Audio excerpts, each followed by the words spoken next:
Here's your Farm and Ranch report from the Montana Ag Network. Welcome back for today's Farm and Ranch news from this smoky part of central Montana where I'm reporting from here today. As we look to our headlines, production forecasts for the nation's spring and winter wheat crops went in opposite directions in the latest round of reports out by USDA. Winter wheat production is forecast now 1.36 billion bushels. That's up 4% from June 1st and also up 16% from 2020.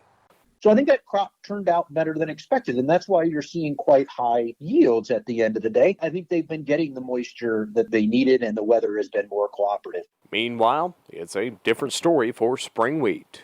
And then contrasting that with the upper plains and the drought that has been being experienced in the Dakotas and Montana and the Oregons and Washingtons, and the wheats that are produced there and the barley and oats just really being hit hard by drought conditions. Durum wheat production is forecast down 46% from last year, while spring wheat production is expected to be down 41%.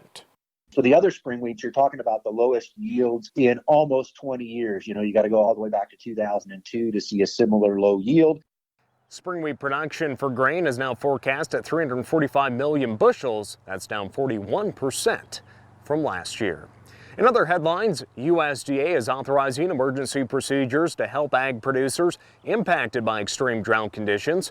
USDA's Risk Management Agency is now working with crop insurance companies to streamline and accelerate the adjustment of losses and issuance of indemnity payments to crop insurance policyholders in impacted areas.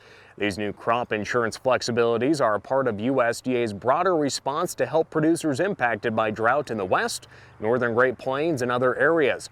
Emergency procedures allow insurance companies to accept delayed notices of loss in certain situations, to also streamline paperwork and reduce the number of required representative samples when damage is consistent. We'll be right back.